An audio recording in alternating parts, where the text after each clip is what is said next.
Hey guys, welcome back to The Readers. I hope you are having an amazing day. Let's get right into the stories. The first one is an entitled people story. About 3 years ago, I bought a house on what the real estate agent called a flag lot in a quiet suburban neighborhood. The property was unusual because it had this long, narrow driveway that led back to the actual house, which sat on about an acre of wooded land. The weird shape meant I had plenty of privacy, which was exactly what I wanted for my hobby. See, I'm what you might call an obsessive gardener, but not the typical kind. I don't grow tomatoes or roses. I specialize in cultivating saffron, those incredibly expensive spice threads that come from crocus flowers. Most people don't realize that saffron is literally worth more than gold by weight, and growing it requires extremely precise conditions. Temperature, humidity, light cycles, soil pH, everything has to be perfect. After doing months of research on local zoning laws and getting all the proper permits, I invested about $15,000 in a state-of-the-art greenhouse. This wasn't some rickety plastic tunnel you'd find at a garden center. This was a professional-grade structure with automated climate control, hydroponic systems, LED grow lights, and monitoring equipment that could track dozens of environmental variables in real time.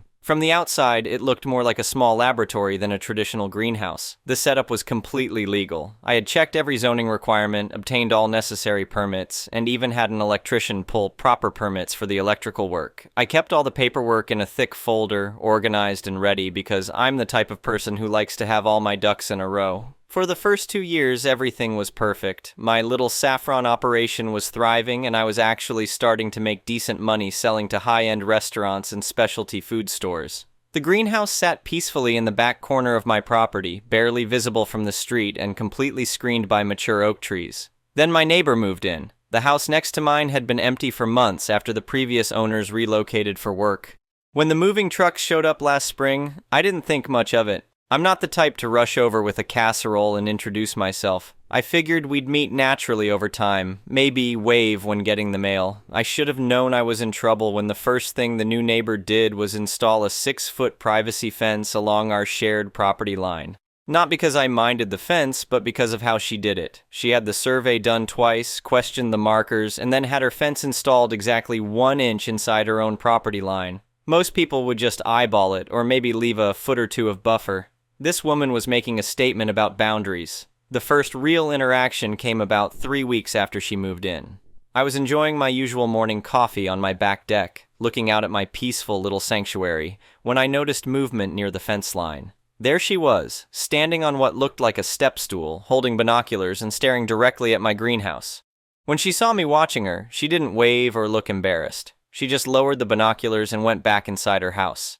I thought it was weird, but I tried to give her the benefit of the doubt. Maybe she was a bird watcher or something. The next morning, same thing. There she was with her binoculars, studying my property like she was conducting surveillance. This went on for about a week before things escalated. I found the first note tucked under my mailbox flag on a Tuesday morning. It was written on expensive letterhead with her name printed at the top. The message was politely worded but unmistakably hostile. The note explained that she was concerned about agricultural odors drifting from my property onto hers. She mentioned that she had noticed industrial equipment and was worried about potential chemical runoff affecting her landscaping. The whole thing was written in this passive-aggressive tone that managed to sound concerned while being completely accusatory. The funny thing was, there were no agricultural odors. Saffron crocuses don't smell like anything, and my hydroponic system used filtered water and organic nutrients. As for chemical runoff, everything was contained within the greenhouse. There was literally nothing to complain about. I decided to take the high road and wrote her a polite response explaining that my greenhouse was a small-scale saffron operation, completely legal and permitted with no odors or runoff. I even included some information about saffron cultivation, thinking she might find it interesting. That was my first mistake. Apparently, trying to educate her was the wrong approach. The second note arrived 3 days later. This time, she had done some research. She wrote that she had looked into local zoning laws and was concerned that my agricultural operation might not be properly classified. She suggested that I might be violating residential zoning restrictions and recommended that I contact the county to ensure compliance. The tone was still polite, but the threat was clear. She was basically saying that she was going to report me if I didn't shut down my operation. I should mention that by this point, I had learned a few things about my new neighbor. Through casual conversations with other neighbors and some social media detective work, I discovered that she was the vice president of our local HOA. Our neighborhood technically had an HOA, but it had been mostly inactive for years. The previous board members had moved away or lost interest, and most residents barely remembered it existed. This woman, however, seemed determined to resurrect it. She had been going door to door introducing herself and talking about beautification projects and maintaining property values. According to one neighbor, she was obsessed with what she called maintaining a uniform community aesthetic. The third note was where things got really interesting. She wrote that she had been observing my property more closely and had noticed what appeared to be unpermitted electrical work. She claimed to have photographic evidence of potential safety violations and mentioned that she had already been in contact with someone at the county inspector's office. This note ended with a line that still makes me angry when I think about it. She wrote that she hoped we could resolve this matter amicably, but that she had a responsibility to the community to ensure all residents were following proper procedures. The passive-aggressive politeness was gone. This was a declaration of war.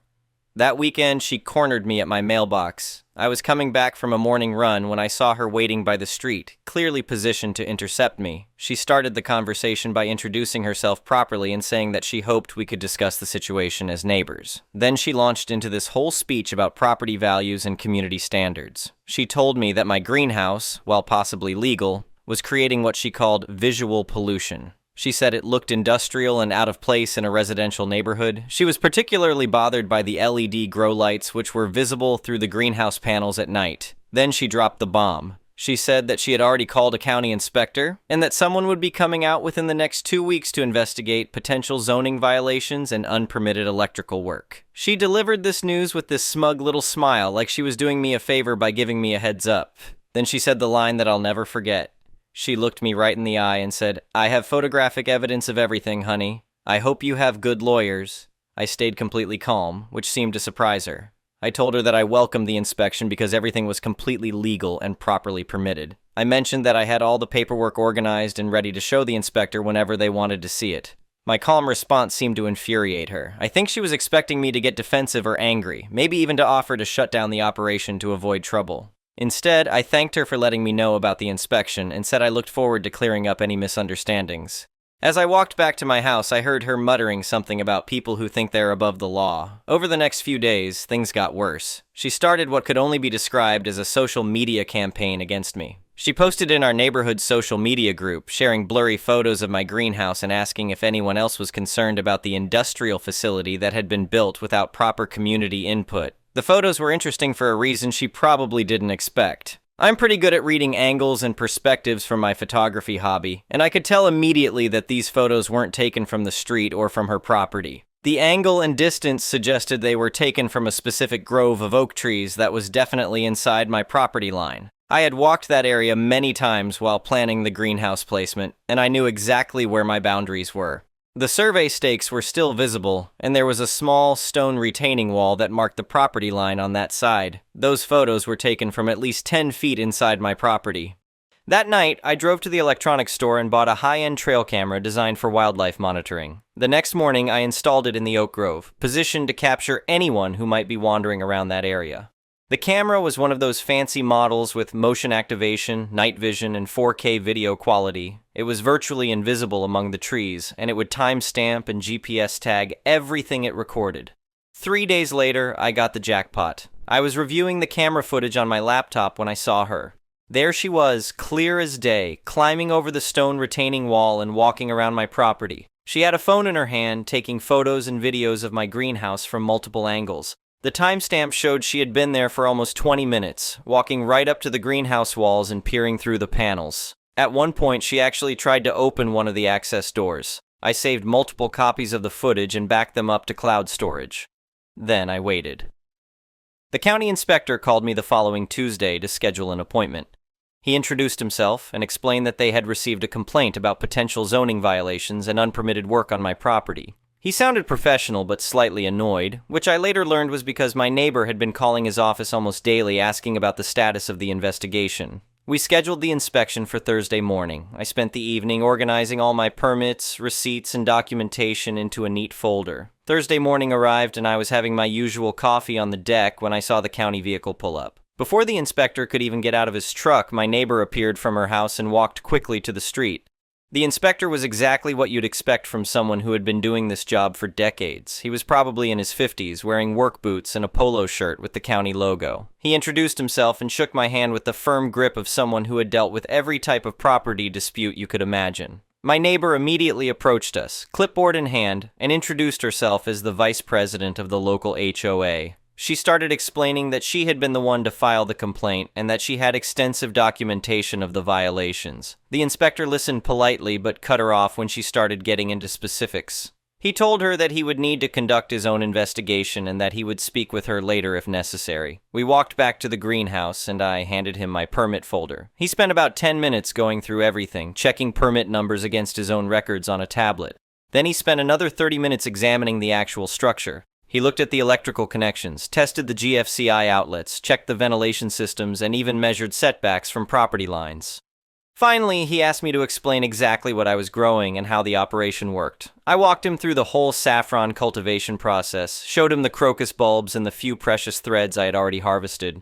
He was actually pretty interested in the whole thing. He said he had never seen a saffron operation before and was impressed by how sophisticated the setup was.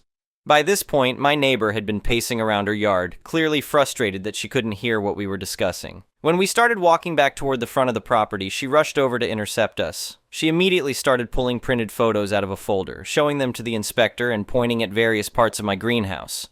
She was talking rapidly about safety violations and unpermitted modifications she had observed during her investigation. The inspector looked at the photos with interest, but not for the reason she expected. He studied them for a moment, then looked up at my greenhouse, then back at the photos. He walked a few steps in different directions, comparing angles.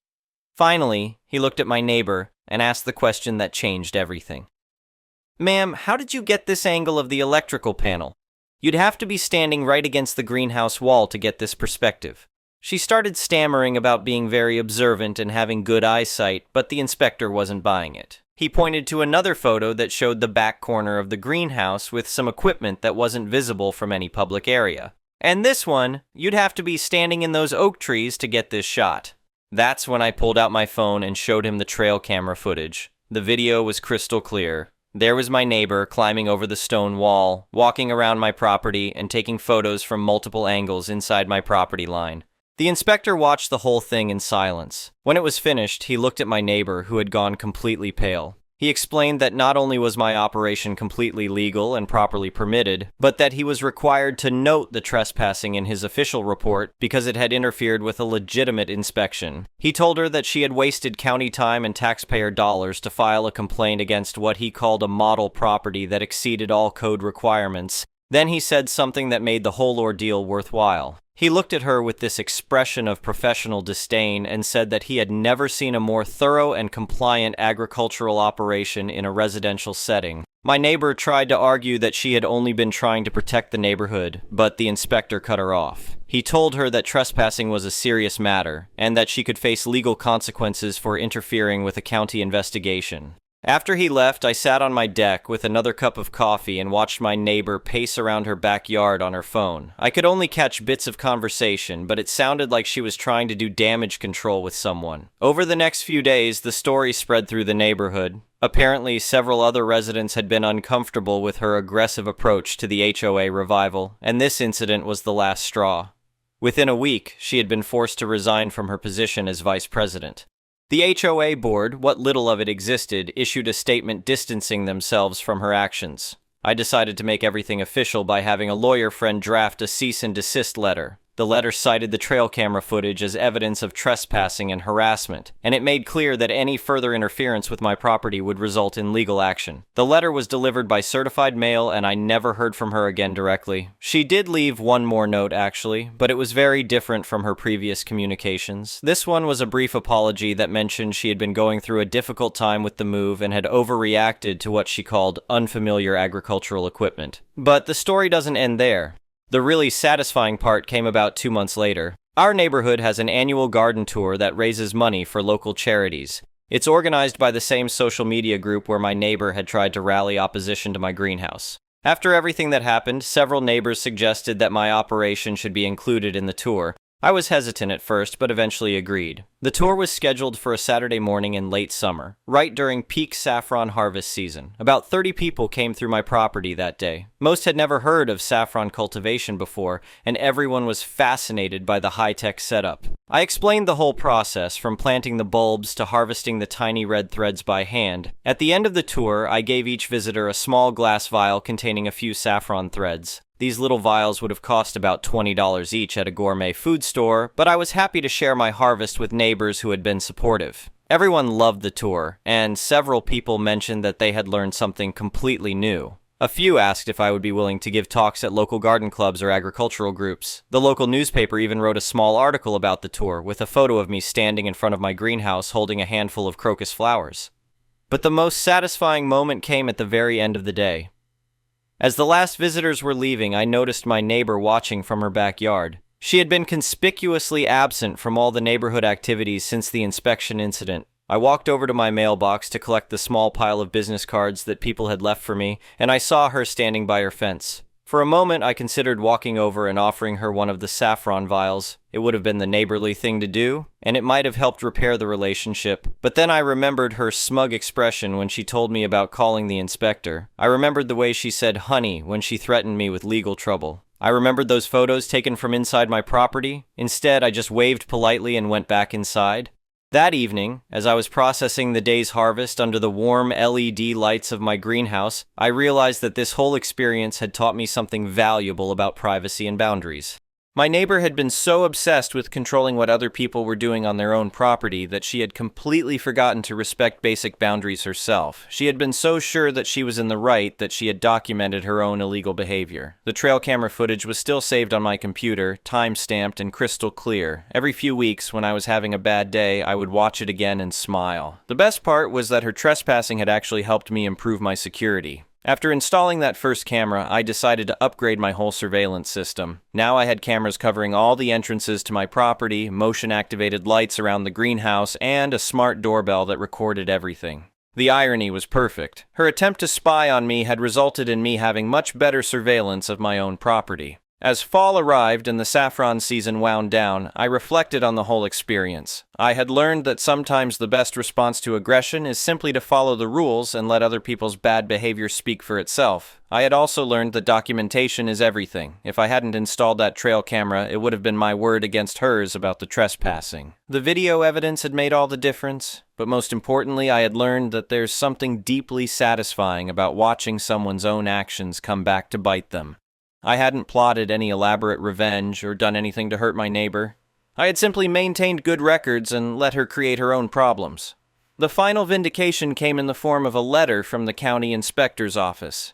They had chosen my property as the winner of something called the Innovative Agriculture Award for small-scale operations that demonstrated excellent compliance with all relevant regulations. The award came with a small plaque and a letter of recognition from the County Agricultural Extension Office. But more importantly, it came with a note from the inspector who had handled my case. He wrote that in his 25 years of conducting inspections, he had never seen a more professional and well-documented agricultural operation at the residential level. He mentioned that he had used my setup as an example in training sessions for other inspectors. I had the plaque installed on the front of my greenhouse, right where it would be visible from my neighbor's property. Every morning when I walked out with my coffee to check on my plants, I could see her house in the distance. Sometimes I wondered if she had learned anything from the experience, or if she was planning her next attempt to control someone else's private property. But mostly, I just enjoyed the peaceful satisfaction of knowing that my little saffron operation was thriving exactly as I had planned. Privacy, as it turned out, really was the best crop I had ever grown. As winter approached and I prepared for the next planting cycle, I found myself looking forward to spring with more enthusiasm than ever before. The unpleasant confrontation with my neighbor had actually strengthened my commitment to the project and helped me appreciate what I had built. The greenhouse hummed quietly in the background as I worked, its automated systems maintaining perfect growing conditions for the precious bulbs that would bloom again in just a few months. The LED lights cast a warm glow through the panels, visible from the street as a symbol of innovation and persistence. Sometimes progress means standing your ground when someone tries to tear down what you've built legally and carefully. Sometimes it means having the documentation to prove you're right when others are convinced you're wrong. And sometimes it just means enjoying your morning coffee in peace, knowing that your boundaries are secure and your harvest will continue to grow. But that still wasn't the end of the story, because my neighbor had one more surprise in store for everyone. The next one is a malicious compliance story. Years ago, when I worked at a major chain convenience store, we had mystery shoppers hired by corporate that would come in and secretly evaluate the store. Employees' pay depended on these evals. I worked an overnight shift, 10 p.m. to 6 a.m., alone. That's important because the mystery shopper eval list included asinine things like hot fresh coffee, roller grill full, etc. Not having them would cause you to be docked points and thus not get raises. Now, if you ever worked this kind of job, you know that is just silly during those hours of the night when there are few customers. The idea is to balance availability against waste, but after 2 rounds of my day coworkers getting raises and I didn't because per store policy I didn't make extra coffee or roller grill items during the night, I spoke to my boss about it. I understand that this is corporate policy, and I also understand that our store policy is to not do this at night. What can I do as a night shift worker to get a better evaluation? Something along those lines, not adversarial or anything. The boss told me, just make sure you get full points on every line, that is your only job, and handed me another eval list to study. Okay, cue malicious compliance. For the next couple weeks, I made sure to make fresh coffee, decaf, and regular roast at 10 p.m. when I got to work, and fully stock the roller grill. Hot dogs, jalapeno sausage dogs, taquitos, and then at midnight, when exactly none of this stuff had actually sold, I closed the doors and went to stock the coolers. This took around an hour and is just something that's done on night shift. So, at approximately 1 a.m., I would then toss all the roller grill items and pour the coffee down the drain and make 2 fresh pots and restock the grill and reopen the doors. And then at 4, I would dump it all and make fresh again because it had been there for 2 hours. The boss called me in and told me as long as I got 10s on all the other items, I would be getting my raise along with everyone else from then on. Just FFS, stop wasting $100/night of stuff that doesn't sell. No prob, boss, thanks. Too bad you didn't notice the issue until it cost your bottom line. Please forgive typos. I try to check, but I have fat fingers from a medical condition and am using a small smartphone screen outside in the cold, humid weather in Texas. The next one is an entitled people story. My stepdad passed away November 2024, a little over a month before Christmas. We went through the motions, tree up, some decorations, just to feel normal.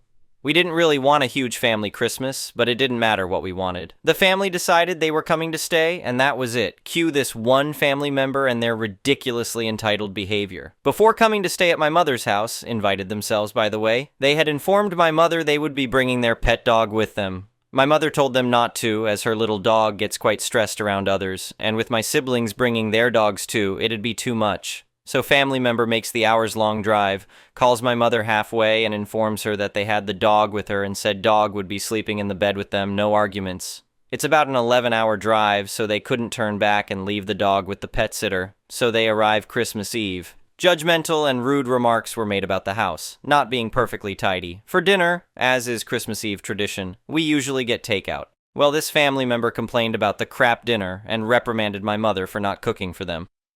When my mom began to talk about the loss of her life partner, and how sad and weird the first Christmas would be, she was cut off and told to not bring down the mood. My mother then said she hadn't put heaps of effort into gifts that year. Everyone would be getting gift cards. Family member then asks why they bothered to drive down when they weren't being given a good Christmas. My final straw was later on in the evening. Everyone had been drinking and said family member was rather intoxicated at this point. I don't drink, I was sad and bored and wanted to go home to be with my dogs and watch Christmas movies. As normally happens, I had quite a few people trying to offload all their presents on me to take home and wrap. I've had issues with this in the past. I love wrapping, but I hate having to do it last minute. My grandmother had bought these toys. They were quite tall, bulky, and oddly shaped for some family friends' kids. We wouldn't be seeing these people until a week after Christmas, so I told her to just store them and I'd wrap them another day. She was fine with this, however my other family was not. She informed me, not asked, that I would wrap those gifts and I didn't need to start drama as I usually do. I just took the ducking things and went home, spent about 2.5 hours wrapping other people's presents, as well as this family member's too. Yes, we were walked on. Yes, we could have said something. But when you're deep in grief, you don't trust your emotions. If I had said what I wanted to, it would have been an explosion of emotions. My mother is a beautiful peacekeeper. It would have ruined the night and Christmas Day, and so wasn't worth it. This family member isn't coming this year, and I'm glad for it. Now we can grieve in our way without being told to get over it and have Christmas at our own pace. Edit to add, I'm not a doormat, guys. My mother really hates confrontation. I do not. But it wasn't worth upsetting her even more. This family member has been spoken with about their behavior. There's a reason they're not attending this year. The next one is an entitled people story. Sometimes life has a way of teaching us valuable lessons, and in my case, it came in the form of a peculiar neighbor and an unexpected inheritance. Let me take you back to when my world took an intriguing turn. I've always been a city person, thriving in the hustle and bustle. But when fate handed me my late grandfather's sprawling farmhouse on a vast 60-acre plot, I found myself torn between the charm of the countryside and my urban lifestyle. Besides, my hectic work schedule left me with little time to manage an additional property. Determined to sell the farmhouse, I enlisted the help of a real estate agent and embarked on the journey of finding a suitable buyer. I wasn't looking to make a fortune. All I wanted was a fair price for the place. And soon enough, an offer arrived that seemed reasonable and acceptable to me. Just as I was finalizing the details, a strange letter arrived in the mail. It bore the name of an attorney, supposedly representing my neighbor, who accused me of selling the property below market value and threatened to sue me. Confusion and frustration set in as I grappled with the absurdity of the situation. How could someone sue me for selling my own property at a price I deemed fair? Seeking guidance, I consulted a friend who connected me with an attorney named Patrick. He assured me that this was an unusual and baseless claim. After a thorough investigation, Patrick discovered that the letter was nothing more than a forgery, an attempt to intimidate me. Armed with this information, I decided to confront my neighbor directly. As I approached his pristine home, I couldn't help but notice the meticulous care he invested in his property. A middle-aged man with average features, he greeted me with simmering anger. Unleashing a tirade of unsolicited vitriol, he revealed his disdain for people he considered beneath him, including families and children. His hateful words resonated deeply within me, fueling my determination to make an even bigger statement. After leaving him with the attorney's letter, I indulged in a reflective evening, accompanied by my feline companion and a few drinks. It was during that tipsy state of mind that a friend's suggestion illuminated my path forward. Donating the farmhouse and the land to an orphanage presented itself as the perfect solution. Not only would it serve as a remarkable tax write-off, but it would also benefit an institution in dire need of repair. Enthusiastic about this plan, I reached out to my real estate agent and attorney, and together we orchestrated the donation. While I felt a tinge of guilt for reneging on the initial offer, the buyer understood and supported my decision. The anticipation of the neighbor's reaction heightened my excitement. And sure enough, it wasn't long before he discovered what I had done. He tracked down my city address and confronted me, attempting to intimidate me once more. But this time he was met with an unexpected ally. My neighbor, a small, elderly woman who rarely expressed discontent. Her fiery spirit flared as she reprimanded him, declaring that heartless individuals like him didn't deserve happiness or wealth. In a moment of poetic justice, she suggested he donate all his money to the orphanage, serving as retribution for his callousness. With his ego deflated and his confidence shattered, the disgruntled neighbor retreated, defeated by the unified voice of justice and compassion. However, fate had more in store for him. Unable to bear the presence of the orphanage next door, he decided to leave, abandoning his beautiful home and meticulously manicured yard. The irony was palpable. His material possessions couldn't compensate for the hollowness within his heart. And so the farmhouse became a sanctuary for the orphans, a place where love and laughter replaced neglect and sadness. The once imposing structure, now renovated and brimming with life, stood as a testament to the power of kindness and the triumph of the human spirit. Update. Years have passed since those events unfolded, and the farmhouse has flourished as a cherished home for countless children.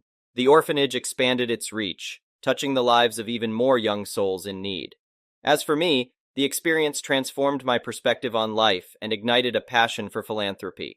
Embracing the lessons learned, I dedicated myself to supporting various charitable causes. I became an advocate for underprivileged children, actively participating in fundraising events and volunteering at local shelters. The impact of that fateful decision reverberated far beyond the confines of the farmhouse, inspiring others to find their own unique ways to make a difference. In the end, the neighbor's selfishness and hostility unwittingly triggered a wave of compassion and change. And though he vanished from our lives, His actions left an indelible mark, reminding us of the power we all possess to reshape the world, one act of kindness at a time. The next one is a pro-revenge story. So, I used to work at this restaurant in downtown city. Terrible job experience, but it was a job. One day we got slammed. Usually it's because of a game night since this burger place is right behind a baseball field, but this day was different. First of all, I was already pissed. A coworker who thought he was the manager showed up an hour late, so I had to open the entire front of the restaurant alone within 30 minutes because people were already waiting in the parking lot. The coworker shows up and I don't say a word to him. Oh well, move on with the day. The day goes on, and I come in for my shift. Soccer teams come over after a tournament. I'm talking about 100 players with a line out the door. On shifts like this, some of the kitchen staff had to drop everything and help the other front of house employees, including myself, deliver orders because we're taking orders, cleaning tables, putting orders together, delivering them, serving drinks. I did this when I was 18, and making milkshakes. Customers were great. All of the players that came in were so nice, and we had no issues, no impatience, no complaints, nothing. Just a nice day. They tipped us nicely as well, so we really appreciated that. I should probably mention at this point that we take DoorDash orders, which is where Karen comes in. For those of you who don't know, DoorDashers are people who are paid by a customer to go get food from a restaurant and bring it to them. We get into our usual rush, and 3 other coworkers and I are obviously multitasking and rushing to keep everyone happy. The DoorDash tablet goes off. I confirm it and start prepping the order. Mind you, this includes a milkshake. I'm not going to go ahead and make the milkshake, because God only knows when this woman is going to show up. The rest of the order is ready to go, and she shows up while we're helping other customers. Let me tell you about this woman. By definition, a Karen. She had the typical Karen cut with the eyes of a freaking White Walker. I'm talking bright blue eyes, obviously fake because they were Twitter logo blue and almost solid, that peer into your soul in a split second. I swear I saw the gates of hell in her eyes, so I'm just going to call her Karen. She starts getting impatient and asks me how much longer it'll be. I apologize and tell her that it won't be much longer, and I go to start the milkshake. She starts flipping out at my coworkers, and as I'm passing her to get the rest of the DoorDash order, she starts laying it on me, screaming at me because I didn't have the milkshake ready and that I was costing her tips. The woman was wearing Lululemon yoga pants and had expensive colored contacts in. She would be fine without $3. The sort of manager comes out to talk to her. Let's call him C. C comes out and explains the situation. She doesn't accept what he's saying and starts screaming in front of 200 people about how she won't get tips and how hard is it to make one milkshake. Karen gives us the typical, I want to speak to the manager, and the manager just so happens to be C. He tells her he is the manager. He asks her to leave and she continues her rant, calling C a coward about 5 or 6 times. Karen finally leaves. I'm fuming about this lunatic coming in and making everyone uncomfortable, so I do a little digging. Turns out, if you go onto the tablet, you can find the previous DoorDashers who come into the restaurant to get orders. I remember the name of the customer who ordered, so I go onto the tablet to find the DoorDasher's name. I find her name and cell phone number on the order history and information. I get in contact with the DoorDash company and explain the harassment we endured from Karen and give them her name and contact number, saying she was from Redacted City. They tell me they'll look into it. They contacted me later and informed me that it was taken care of and we never saw her again as she regularly took orders from us. We all went on our merry way and occasionally called each other cowards as our own little inside joke. The next one is a petty revenge story. This is the story of a casino Karen. Before we begin, a few things to know. The house always wins. Duh. Casino Karens are slightly different from regular Karens. First, they must win immediately upon sitting down at a slot machine and get very angry when they do not. Second, if you are winning and they are not, casino Karens are even more unhappy. So last night late in the evening at a nearby casino, I was meandering my way back to my hotel room after breaking even for the night. Yay. I stopped at a penny slot machine I like, and decided to throw in a few bucks and play the minimum of 25 cents per spin, just for craps and giggles. Shortly after sitting down, Casino Karen plops down at a slot machine 2 over from me, which I know is generally not a great machine. I never see anyone really win on it, and it is not played much as a result, and immediately lights up a cigarette while her boyfriend stands there to watch her. After a few spins at $1.25 a spin, she immediately starts complaining, and her boyfriend joins her saying, "These machines are rigged! This is awful!" I see why the casino regulars play the minimum. Now, normally I am happy to see others winning because it makes the vibe more fun, but with Karens, no, I hope they lose. So it just so happens that around the time Karen starts complaining, I get a bonus. This pisses off Karen and her boyfriend, and I hear them make a snide comment about how, of course, I am in the bonus and only playing 25 cents. Idiot, you know I can hear you, right? Karen then gets a bonus on her machine too, with 40 free spins, but only wins about $11, which is about what I got on my bonus playing 25 cents to her $1.25. You would have thought the world had stopped. The complaining ramped up about 10 more notches, and they kept idioting about 40 free spins and barely $10. So, karmic fates shine down, and my machine decides to bonus several more times in very quick succession. Cue even more complaints.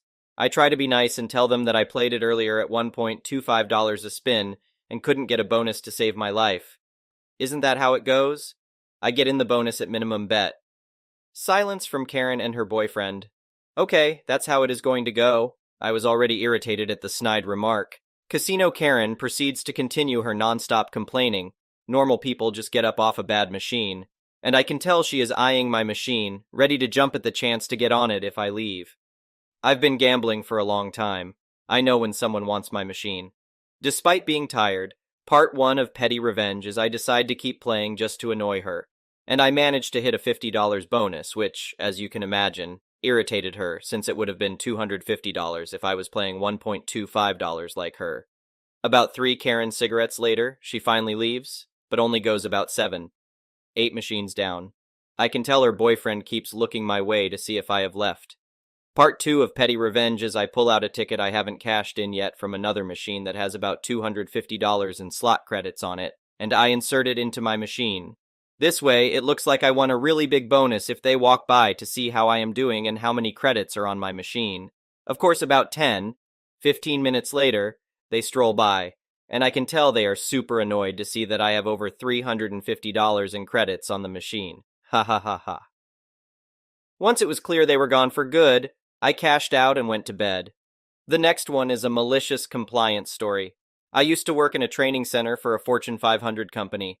When class wasn't in session, the building normally only had 4 people in it. Me, trainee, the boss, and the 2 trainers. I called in sick 2 days in a row because I had a nasty lung infection. On the second day, the boss starts ranting at me about how kids these days have no discipline, and I haven't taken a sick day in 9 years. I tried asking if he wanted me to get a doctor's note, but he was pretty adamant about me coming in the next day. He said that he can decide if I'm actually sick and he can send me home. I was one of the few women working in that section of the company, less than half everyone's age, and felt like arguing with him about it was a bad idea. Cue malicious compliance. That next morning, I decide not to pump myself full of cold meds and just go in, raw dogging life. As soon as I walk in the door, the trainers look at me and I say, "I'm very sick, might want to give me a wide berth." They looked at me wide-eyed, nodded, and went to a different section of the building. The boss hears me coughing so hard that I'm having to do that gasp for air like I just emerged from the depths. He walks in and goes, "Oh, you really are sick. You should go home, but I don't understand how you got this sick," and then reminds me, I haven't taken a sick day in 9 years. So I drive home and come back the next day. The trainers look at me and say, "What the hell are you doing here?" Me. The boss said that if I'm actually sick, he can send me home. They laughed and avoided my section of the building.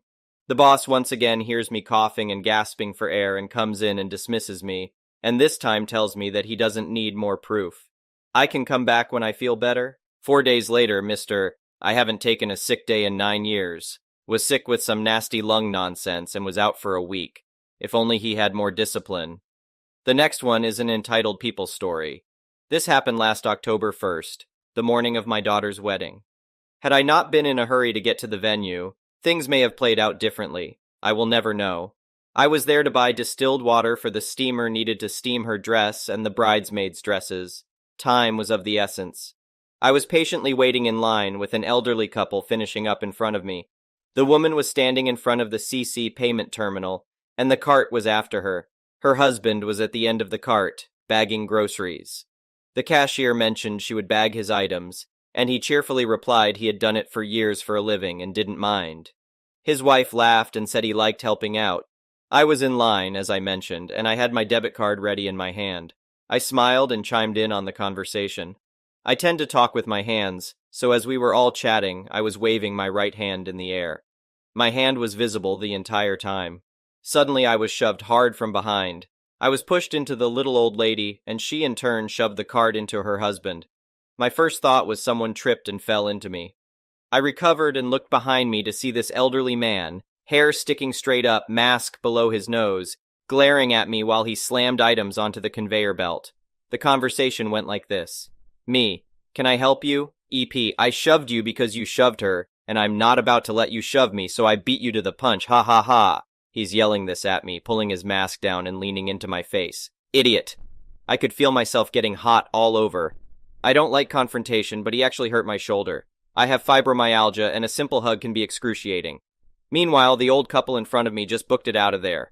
I never got to apologize to the woman or her husband. Me, I didn't touch her. Meanwhile, the cashier is ignoring this and quietly rings up my distilled water. EP, I saw you shove her, so I beat you to the punch. You people today are all the same. Then he gestures to my gallon of distilled water. Have you ever heard of a faucet? You're what's wrong with the world. Drinking fancy water when you can drink out of a hose. You are stupid. He kept yelling at me, but I just closed off and could hear the sound but no longer make out the words. I think I went into mild shock. I wanted to scream at this man and defend myself, but at the same time, why should I defend why I'm buying a damned gallon of distilled water? He shoved me and had absolutely no right to. I thought maybe the cashier would say, "Hey sir, settle down," or something. She said nothing. I was robotically swiping my debit card and just thinking, I have to get to my daughter. She gets married today. I have to get to my daughter. She is waiting. I have to get to my daughter. I grabbed my water and made a hasty exit. As I was leaving, I heard him say to the cashier, "Where did you get that shirt? It's ugly. I have seen better shirts in the trash. Do you know how stupid you look?" She replied, "I like this shirt. I am ready for Halloween." It was a shirt with the upper part of a skeleton, ribs, sternum, etc. He just kept on, and she ignored him. It was then I realized this was a disturbed, possibly senile old guy. But still, I needed to get to my car. I was on the verge of tears, which happens when I get angry. I got to my car, locked the doors, and began to shake. Then I couldn't stop. I burst into tears and shook uncontrollably for about 5 minutes.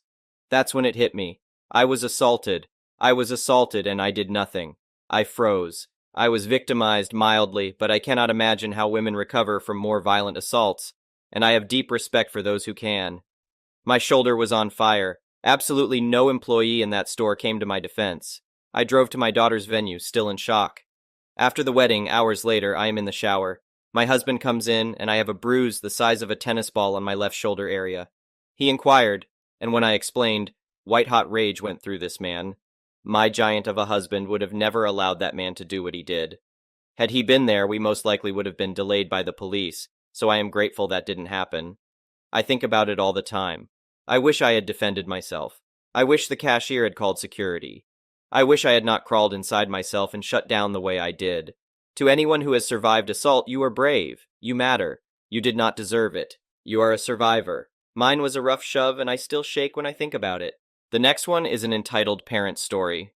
My brother and sister-in-law are extremely irresponsible with money to the point that they have already been bankrupt twice and are working on their third bankruptcy. It just hasn't been enough years since the last time. They both owe over $150,000 in student loans and credit cards. Additionally, they owe more on their home than it's worth because they take out every cent of equity they gain immediately, claiming they will use it to pay off debt, but instead, they spend it on impulsive luxury purchases. They have 3 kids. The oldest is 18 and in college. I just found out that they took out massive student loans in the kid's name exclusively, far beyond what was necessary, and they spent the money on themselves. Last summer, they even scammed the kid out of her life savings by buying her a car, but they pulled a switch on her by purchasing a manual transmission car that she doesn't know how to drive. I know they did it on purpose because my brother wanted the new car for himself. He thought it was a fair trade to give her the old beat-up, ugly minivan instead. But they didn't give her the money she contributed for the new car back. The in-laws set up a college fund for her when she was a small child, and instead of receiving gifts during holidays, they put money into it. When it was time to use the money, she discovered it was all gone. They spent it all without her knowledge, and she only found out when she needed it. I just found out that they got her deeply into student loan debt. far beyond what she needed, and she hasn't even started her second year yet. They thought Biden was going to forgive $20K, so they recklessly spent through it, thinking it was free money. This poor kid has no idea of the magnitude of what they have done to her in the long term. They messed up their own lives and finances irreparably and couldn't resist taking advantage of their own child, burdening her with a debt she will never be able to pay off. She will be struggling for the rest of her life. The career path she is pursuing does not offer high earning potential, so she will already face difficulties supporting herself after college. I don't think she knows the extent of the debt being racked up in her name, and if she decides to quit school or choose another path, she will still be stuck with a huge payment.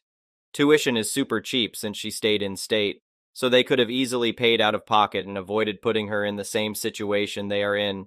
I am disgusted by the level of entitlement they have, to literally rob their own child of every cent she had, which wasn't much to begin with. Then they sentenced her to a lifetime of massive debt on top of it. Also, they can continue spending frivolously on eating out every meal, new tech gadgets, trips, 2 new cars for themselves, clothes, home decor, and so on. They owe my parents tens of thousands for all the bailouts they received to save their house from foreclosure several times. It would take all day to go over all the rotten, greedy, entitled things they do, but screwing over your own child is on another level, and they have 2 more kids who they will likely take advantage of in the future. The next one is an entitled people story. I'm Sam, and I've got quite a story to share about the events that unfolded on my lakeside property. After retiring from my job as an investment banker, I sought solace in the serene countryside. The house I fell in love with came complete with a private lake, a perfect getaway from the bustling city life. Little did I know that my peace would be disrupted by a troublesome family, whom I'll refer to as the Joneses. Living in solitude, I enjoyed hosting summer parties for my friends. I didn't expect to have any neighbors out here, but to my surprise, the Joneses appeared one day, having a barbecue on my lakeshore. Initially taken aback, I decided to be open-minded and allowed others to use the lake as long as they respected the property and kept it clean. Unfortunately, the Joneses showed no regard for the environment, often leaving behind a trail of trash, even polluting the lake itself. When I confronted them about it, they dismissed my concerns, claiming they had no responsibility since they didn't own the lake. It was clear they couldn't be reasoned with, and their continuous disregard frustrated me, tarnishing the peace I sought. One weekend, feeling overwhelmed, I decided to take a sudden trip back to Sarajevo, leaving behind the troubles that plagued my lakeside haven. However, a neighbor's text message disrupted my getaway, informing me of a massive party the Joneses planned on my property. I felt a mix of anger and determination to teach them a lesson they wouldn't forget. Returning to my lakeside retreat, I noticed the Joneses' car parked nearby. With a sly plan forming in my mind, I unpacked my things and made my way toward them. Engaging in a friendly conversation, I discreetly scouted for any signs of their upcoming party, but found nothing out of the ordinary. Perhaps they had tidied up this time to conceal their intentions. I decided not to confront them about the party, and instead expressed my desire to make the lake more accessible to the public, an idea they didn't seem too thrilled about. Nonetheless, I received a surprising thank you from the stern matriarch of the family, the wife. A few nights later, as I settled down to watch television, a forceful thud startled me. Investigating the noise, I discovered an invitation to the Joneses' party on the lake, dropped off through my letterbox. Glancing at the date, I couldn't help but smile. It was the perfect opportunity to execute my revenge. The following morning, I eagerly prepared for their arrival. My plan unfolded flawlessly. I sent a text to the Joneses, feigning sickness to dissuade them from attending. Outside, I laid out wooden planks and twigs, creating what appeared to be a parking area for their guests. However, beneath the surface, hidden boards filled with nails awaited their vehicle's arrival. As the day progressed, I observed the fleet of cars parking perfectly on the planks, oblivious to the impending danger. Not a single person seemed to notice the slow deflation of their tires as they carried kegs and crates to the picnic area. With the party winding down, I took action. Carrying a stack of homemade signs, I swiftly positioned them around the lake, ensuring they were in plain sight from the parking area. As an extra measure, I uncovered the nail boards, making it seem as though they had been there all along, a warning ignored upon their arrival. Retreating to my house, I observed the commotion unfold. A growing crowd of bewildered partygoers surrounded the newly erected "No Trespassing" signs, their confusion escalating. Panic spread through the air as they rushed to leave, only realizing their flat tires upon starting their vehicles. Chaos and bewilderment filled the aftermath of their ill-fated party. Moments later, Karen Smith, half in a state of panic and half seething with anger, pounded on my door. Accusing me of ruining their party, she demanded an explanation. Firmly reminding her that she had trespassed on private land, using a private lake, I warned her that involving the authorities would be the consequence if they repeated their mistake. From that day forward, the Smiths never set foot on my property again, and peace finally returned to my lakeside retreat.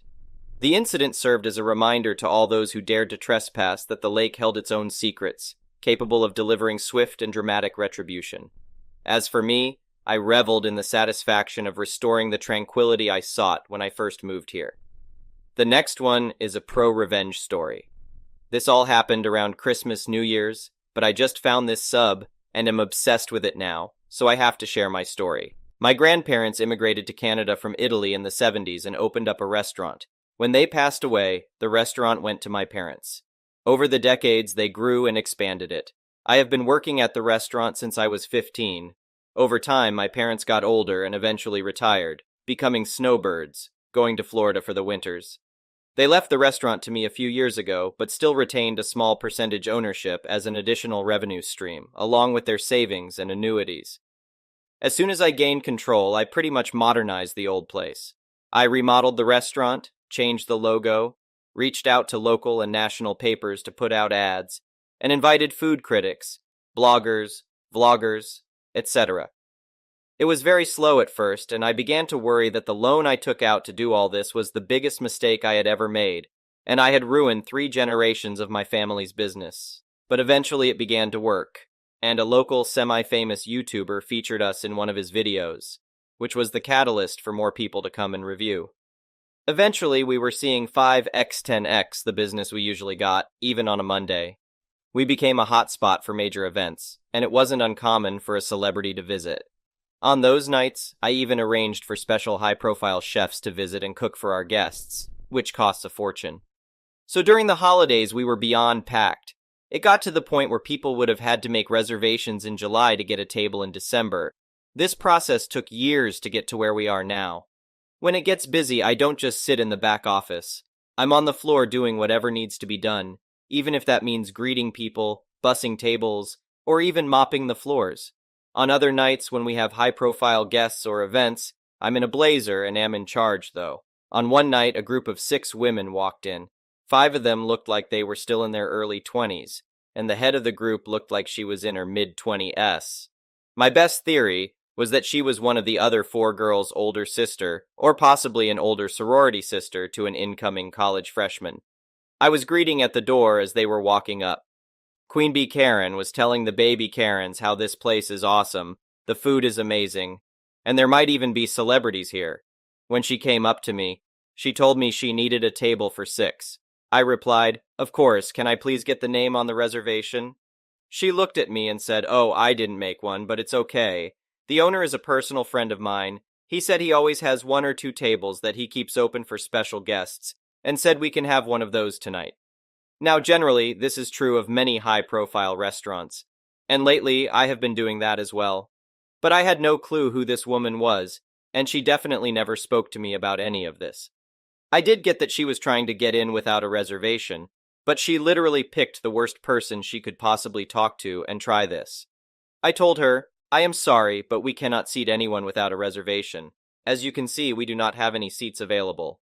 I didn't want to go all out and say, "I'm the owner and we have never spoken before, so I never promised you a thing," because I didn't want to embarrass her in front of the other girls she was with. "At first," she then went on and said out loud to one of the other girls to take a picture of me. She will speak to the owner and make sure I'm either cleaning the toilet or fired by the end of the week. The other girls following her lead were like, "Yeah, kiss your minimum wage job goodbye." I'm not sure if they were in on it with her or if they honestly thought she knew the owner. Queen Bee Karen then went on and said, "Look, you can just give us a table, or I can make life very difficult for you. This is not worth losing your job." Constantly pointing and trying to belittle me, saying things like, Obviously, you aren't anyone here because if you were, you would know who I am and never even try to tell me anything other than yes or of course, constantly trying to belittle me and get that table. At this point, it was a long day for me, and the way I saw it, I had three options. 1. Tell her I'm the owner and just call her out on all of this. 2. Just give her the table and let it be. 3. Teach Queen Bee Karen and her little minions a lesson. I chose option 3 for various reasons, including some personality flaws I am aware that I have. But I like to think it was at least 50% really wanting to teach her a lesson. I smiled at her, said, "Of course, ma'am, follow me please," and I gave her one of the 3 tables we keep open in case a celebrity comes in, which happens from time to time. I told her I apologize for everything, and she is right. It would be simpler to just give her the table. I also told her that the first 3 rounds of drinks would be complimentary. I sat them down and personally served them.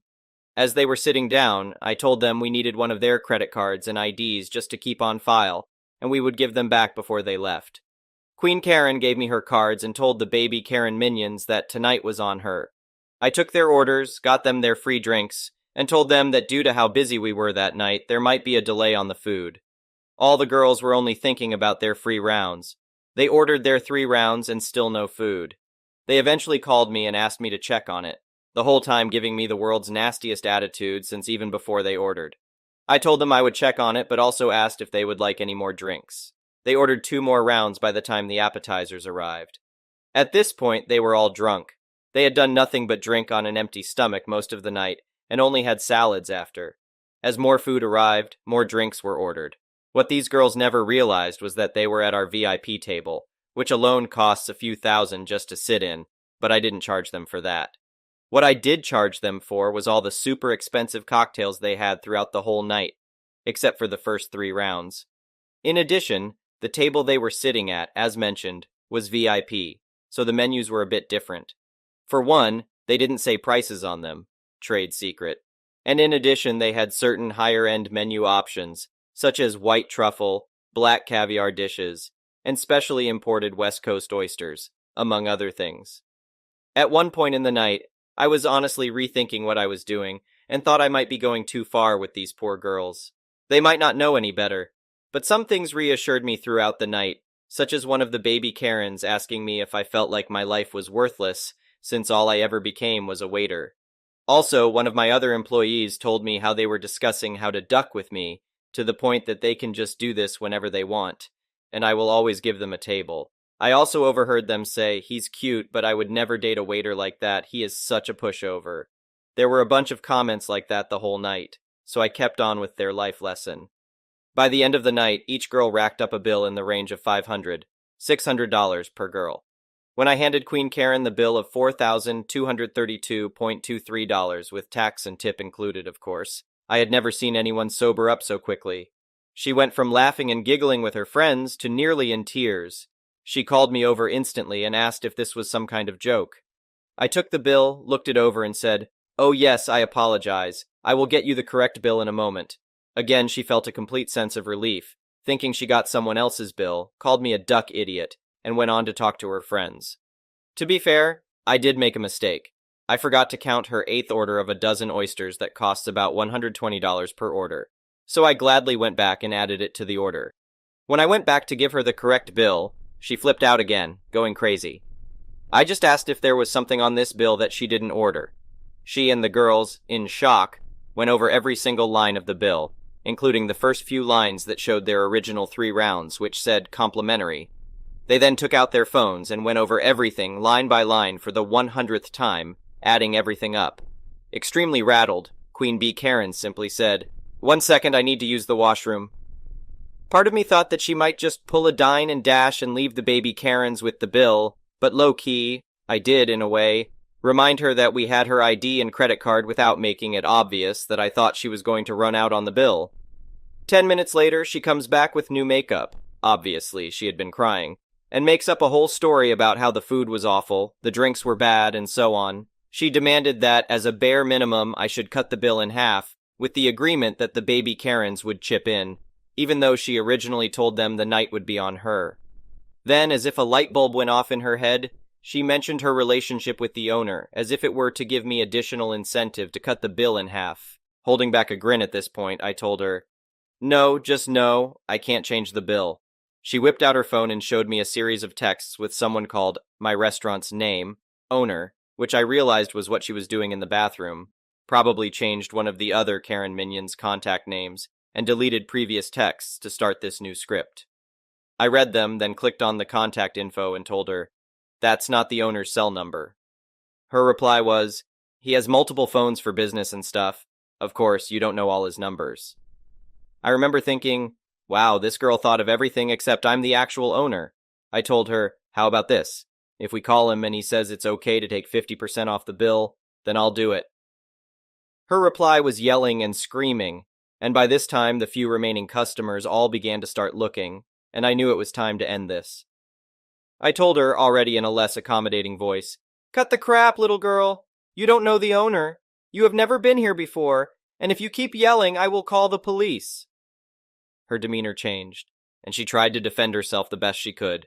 My reply to her weak comebacks was, "My grandparents founded this restaurant. My family has been running this place for generations. I have worked here almost my entire life. I am the one and only owner of this restaurant, and I have never once seen you, heard of you, and I definitely never made a stranger I don't know and have never met before tonight any promises." The mini Karens were just frozen and didn't even know how to react.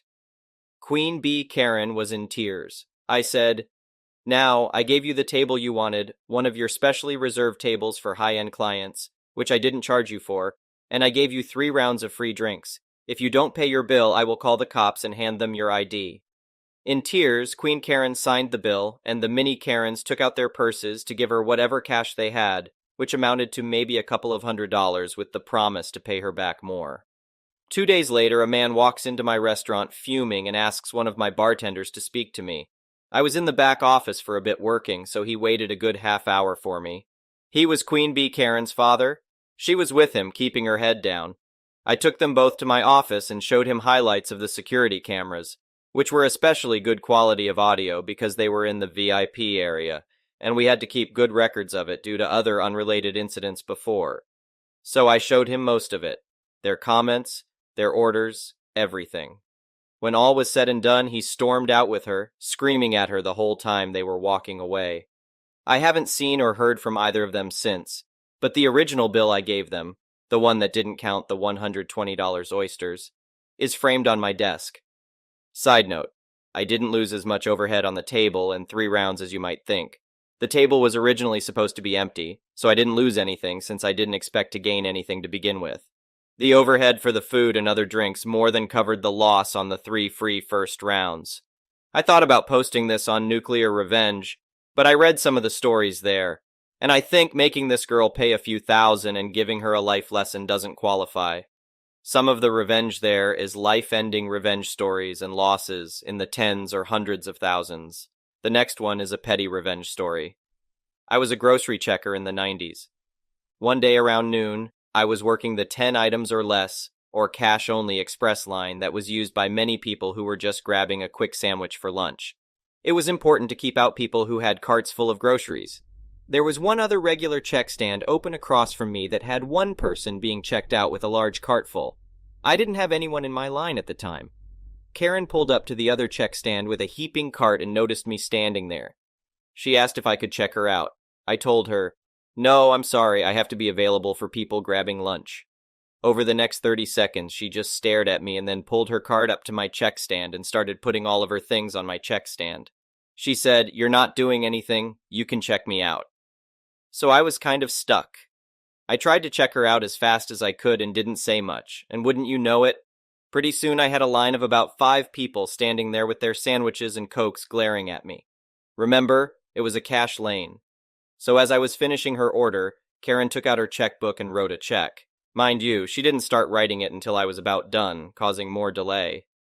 This was her big mistake. Her address was on the check. So, on my lunch break, I got the subscription cards from all the magazines and proceeded to subscribe her to just about every magazine we carried. And I always checked the 2 years bill me later option. I even signed her up for the Columbia Music Club, and I picked the very worst records.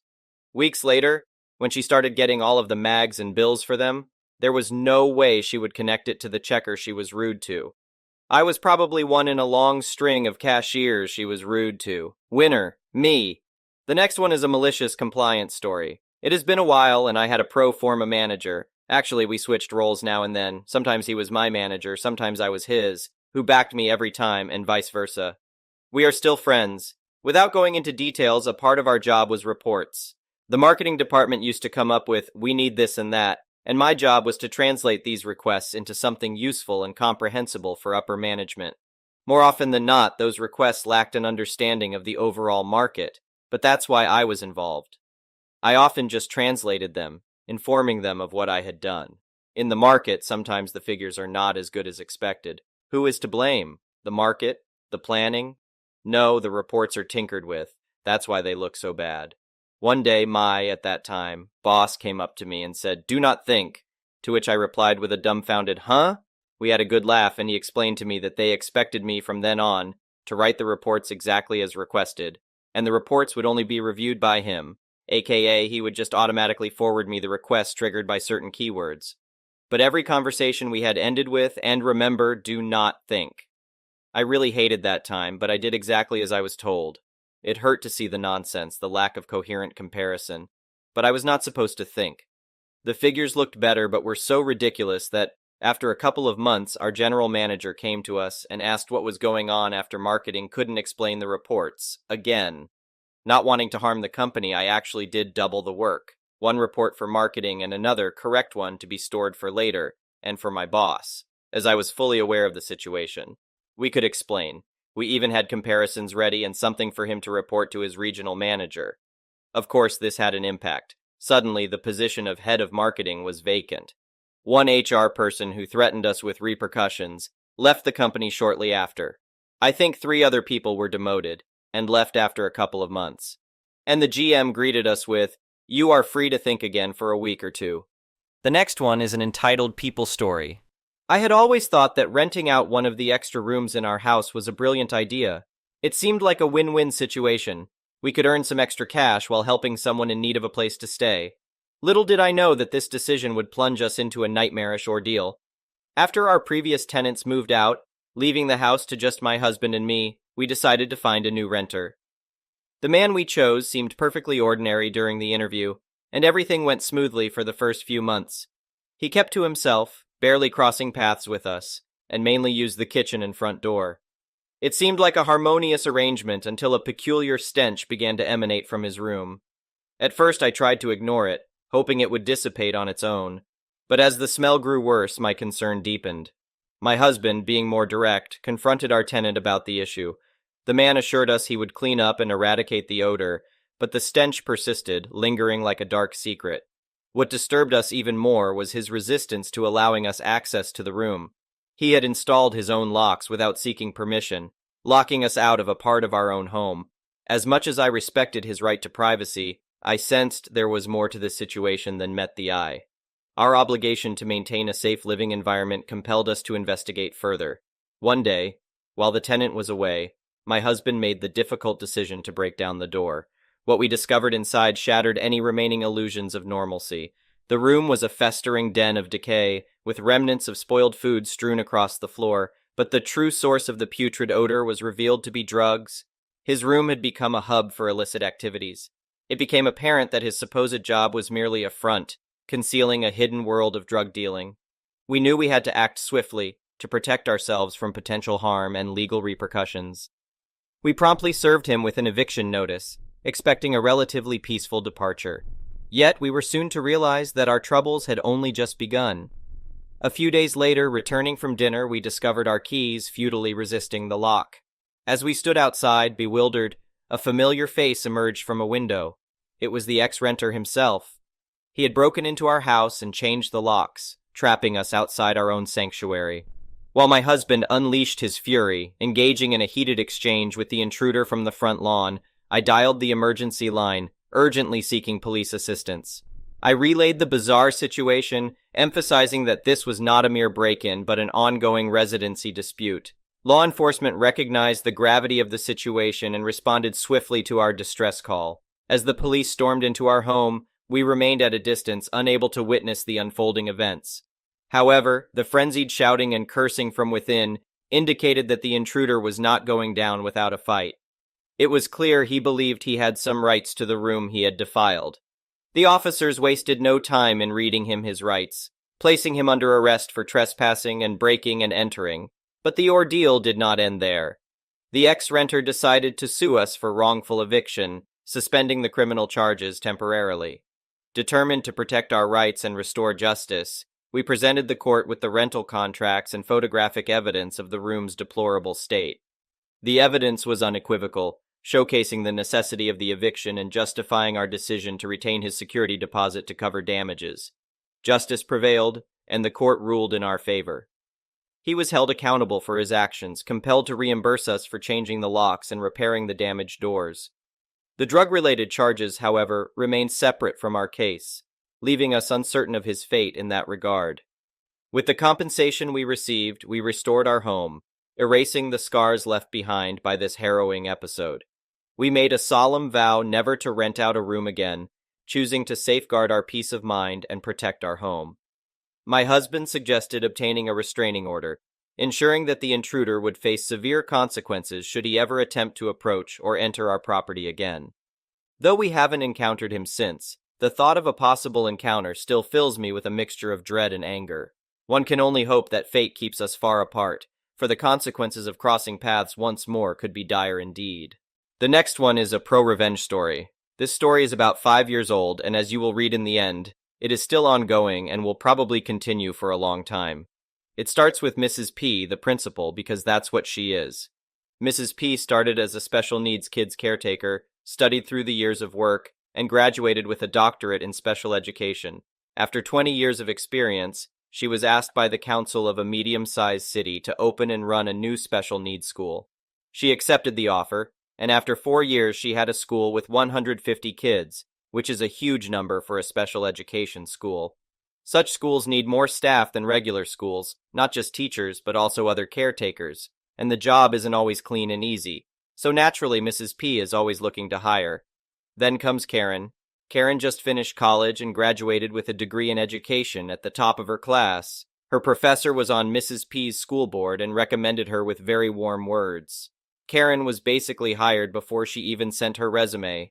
Karen is married to Kevin, of course, who finished law school in the top 5 of his class and is currently doing an internship in a big law firm, waiting to be licensed to practice law. Basically, their future looks bright and clear. All they have to do is not mess up on their path to a nice, wealthy life. Mrs. P accepted Karen to work in the school and informed her that she would start on August 20th, about a week before the school year starts, as the staff needs time to organize the school for the opening. Karen protested, stating that she was a consultant and not another lowlife who comes to mop the floor. Mrs. P was annoyed by this attitude, but Karen was top of her class and supposedly the best in the field, so she just smiled and said, "The staff starts to work on August 20th, and you are staff too, so be here on that date." Karen wasn't happy, but well, that's life. That pre-opening week the staff will never forget.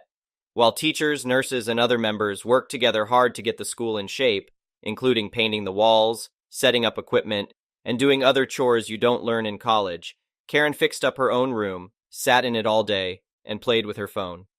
Needless to say, she wasn't very popular among the school staff, but time went on, the school opened on time, and things started to settle into a regular routine.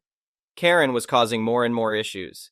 She refused to fill in regular reports about her activities, was unavailable for meetings with staff and parents, and all in all, she acted entitled. Mrs. P tried to talk to her again and again, but to no avail.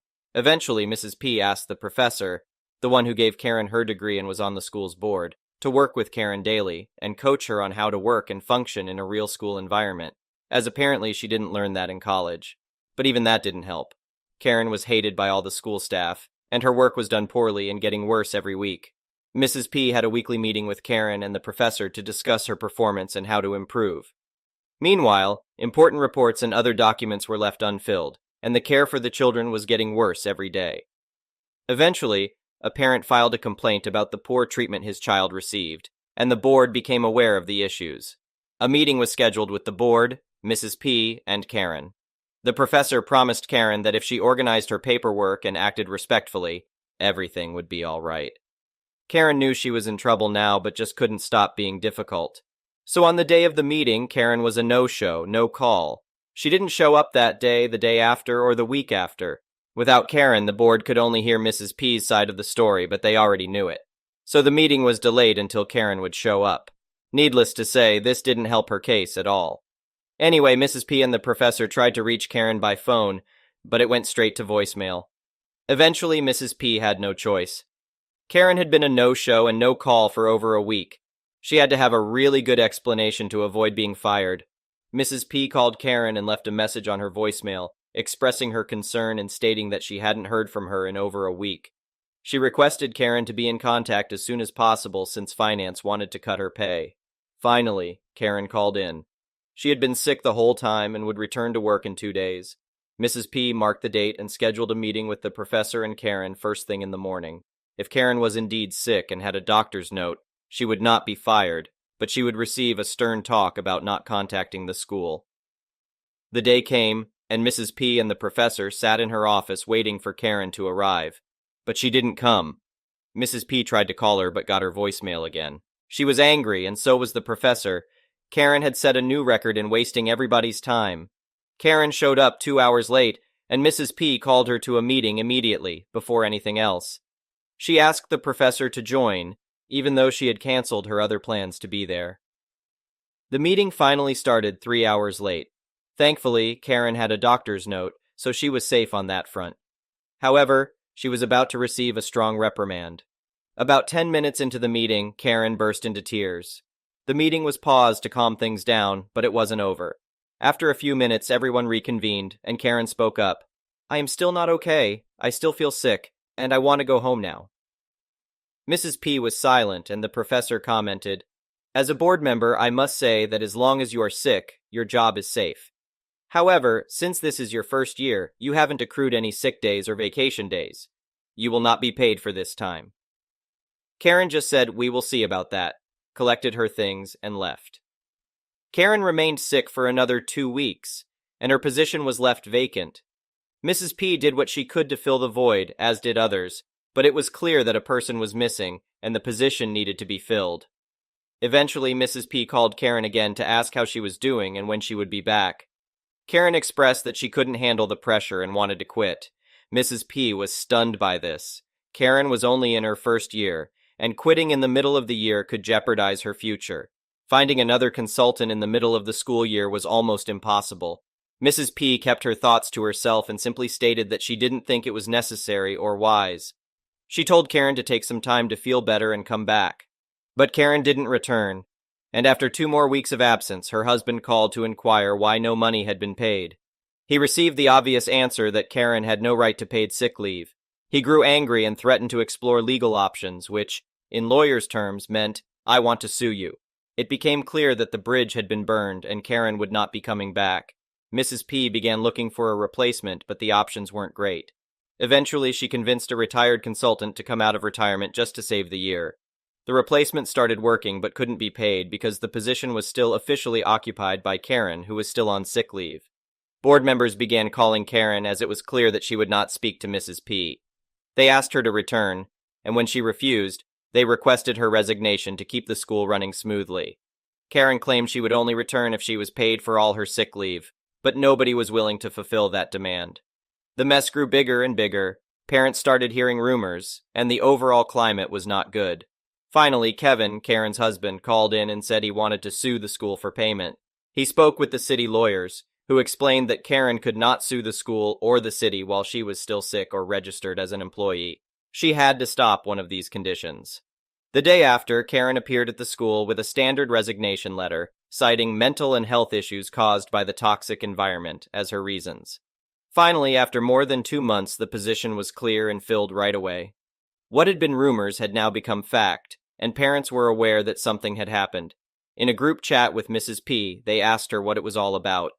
Mrs. P replied that Karen had resigned due to her mental issues. Kevin did try to sue the city, but it went to mediation before a court hearing. The mediator reviewed the material and strongly advised Kevin to withdraw. Kevin listened, and the whole thing was forgotten for a while. 3 months passed, and the school was doing okay when an email from Karen landed in Mrs. P's inbox.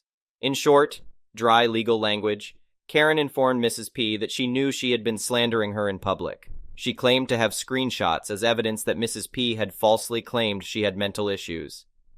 Karen demanded that Mrs. P apologize publicly and clarify that Karen did not have any mental issues.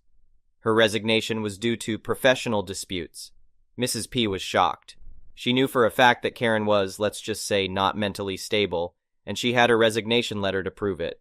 Karen's approach was beyond stupid. Mrs. P, however, did the right thing and sent the letter to the school board, asking for their opinion on how to proceed. The school board panicked when they heard the words legal action. They wanted no part in it. They demanded that Mrs. P apologize and let the matter go. Mrs. P, however, was not willing to admit wrongdoing when she knew she had done everything right. The board claimed she was being stubborn for no reason and stated that they would not cover any legal matters regarding the issue. This went against Mrs. P's contract, as her employer should cover any legal liability within her work. Now her job was on the line, and Mrs. P was determined to fight back and win. But without the city's resources, fighting a slander lawsuit would be expensive. With her job at risk, it wouldn't be easy. Mrs. P turned to the parents' forum once again, informing them that she had personal legal issues and asking if anyone knew of any help. One of the parents, who happened to be a lawyer, agreed to help without pay. Note, it is highly unprofessional to ask parents for help with personal issues, but it wasn't really a personal issue. It was a school issue. The lawyer's parent noted this after being informed of the details. The lawyer agreed that Karen and Kevin had no grounds to sue, but he believed that since they sent the email, their intention was to sue anyway. He advised Mrs. P to ignore it and let them dig their own grave. And dig they did. A week after the first letter, a new letter arrived in the mail in an envelope printed on Kevin's law firm's letterhead. It stated that the matter should be resolved through a public apology, or they would sue. Even the lawyer couldn't believe someone in a large, prestigious law firm could be that dumb. But there it was, the letter to prove it.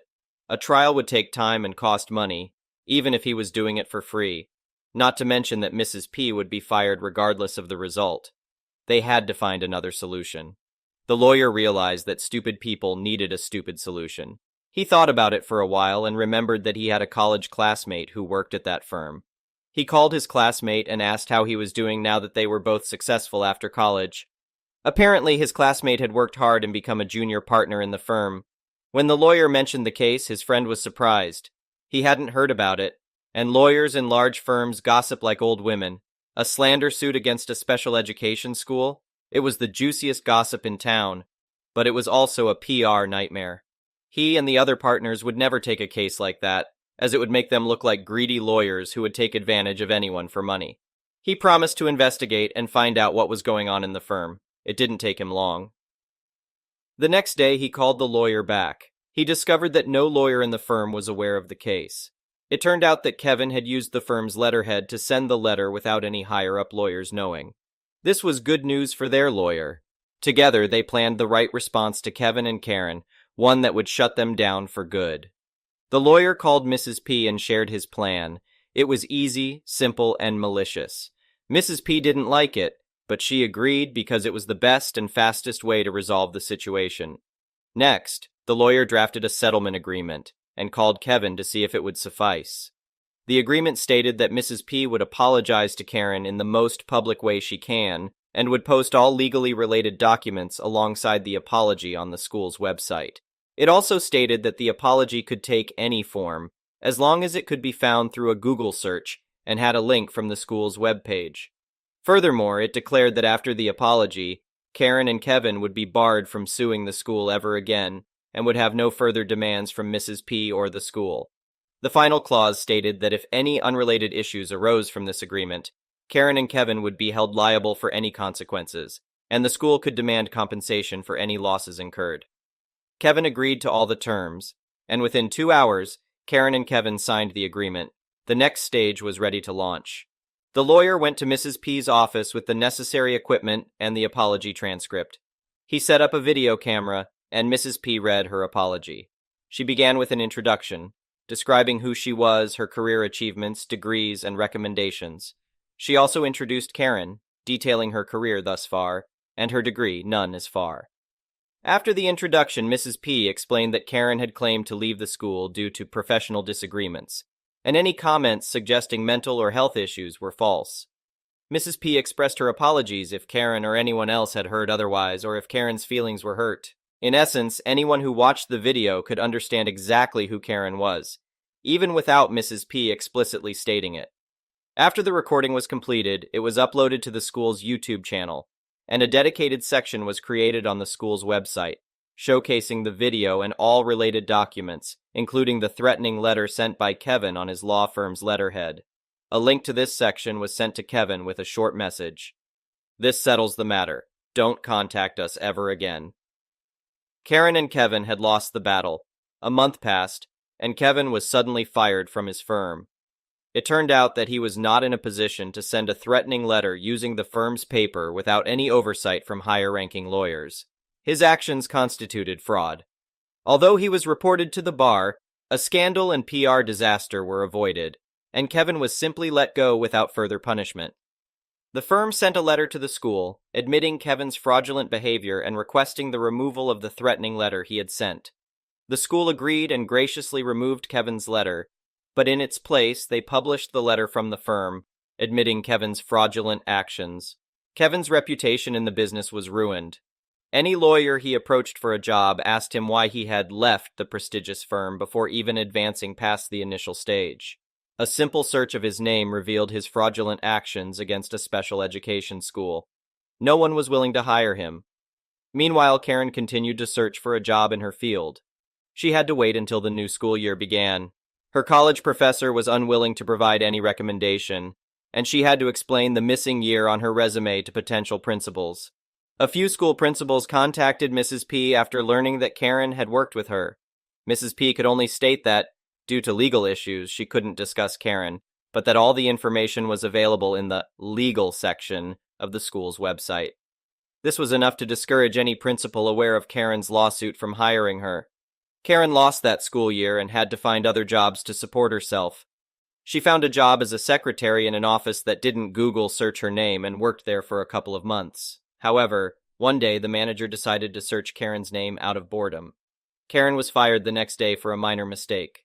More than 5 years have passed since these events occurred. Kevin is now a lawyer in a sleazy firm that mostly represents low-life criminals. He loses most of his court cases and is known as the low-life lawyer for low-life criminals. Karen is still searching for a job. She can't hold a job for more than 6 months before being fired for trivial reasons. Both of them know very well why they are doing so poorly in life. Kevin sent another threatening letter, demanding the removal of all mentions of his and Karen's names from the school's website and the deletion of the video. The lawyer simply informed him that this was what he had agreed to. If Kevin wanted to renegotiate, the lawyer would demand compensation for damages. He didn't specify what damages, and Kevin didn't ask. They both admitted defeat. Karen and Kevin lost the war. Mrs. P eventually removed the video from the school's website and set it to private on YouTube. However, all the legal letters are still posted there and will remain until, well, maybe forever. Thank you for watching. I would really appreciate it if you could like the video and subscribe to our channel if you haven't already. We'll see you again tomorrow.